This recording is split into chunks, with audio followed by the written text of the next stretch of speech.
Hey everybody, welcome back to Leosophy. I got 3 questions, and let's go for it. Question number 1. I am going bald, and I don't know what I should do about it. Okay. Yeah, I'm sorry to tell you this, but really the best thing you can do, I see so many people who don't do this, and it makes it worse. I don't know why such a shared delusion is so common among people whose hair is like thinning way back or whatever, but I mean, this is my opinion, but I think most people would agree. Just shave it. Just shave it, get it over with, be done with it. Don't do that thing where you hold on to it and look like George Costanza. Just get used to the fact that you're not going to have it and get rid of it. I've seen so many people. I've seen people with patches, and it's just like, dude, you gotta let go. It sucks.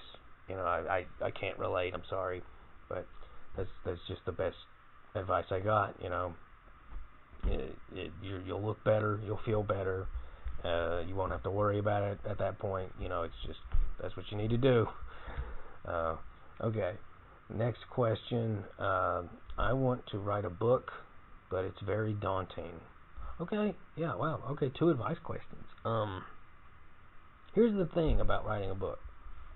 There's a lot of anxiety about it. Like, what if it's not good? What if I get stuck halfway through it?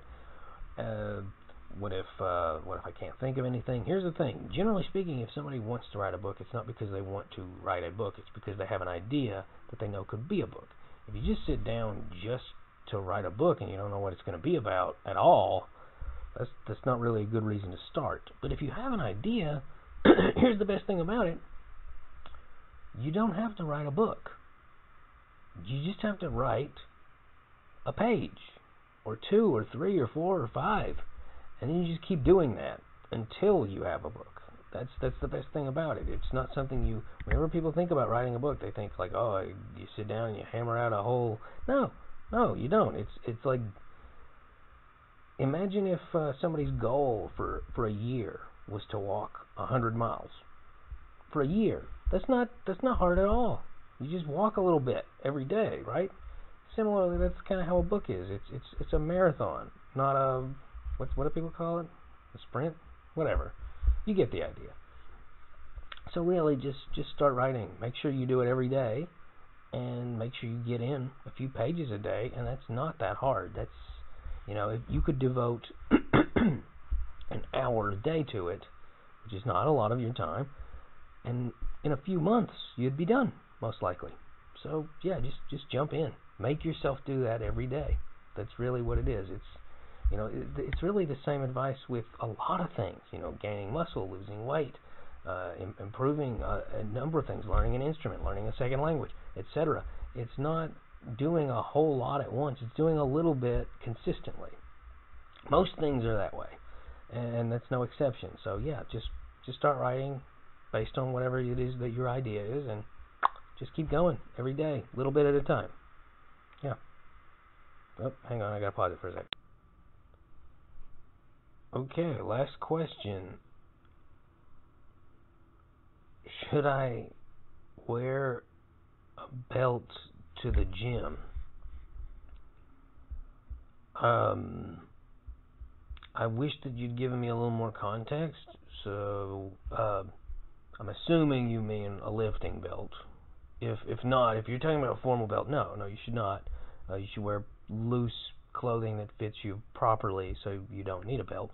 But if you're talking about a weightlifting belt, I'm actually kind of glad that you did ask, because there is a misconception for that. I have seen people, deadlift one plate with a belt, and also use the belt with other lifts that don't have anything to do with their core at all. I've seen people do rows, and I'm talking light rows. Like maybe it's conceivable. Like if you're doing like an insane number, it might be helpful. But here's the thing that people need to know about belts.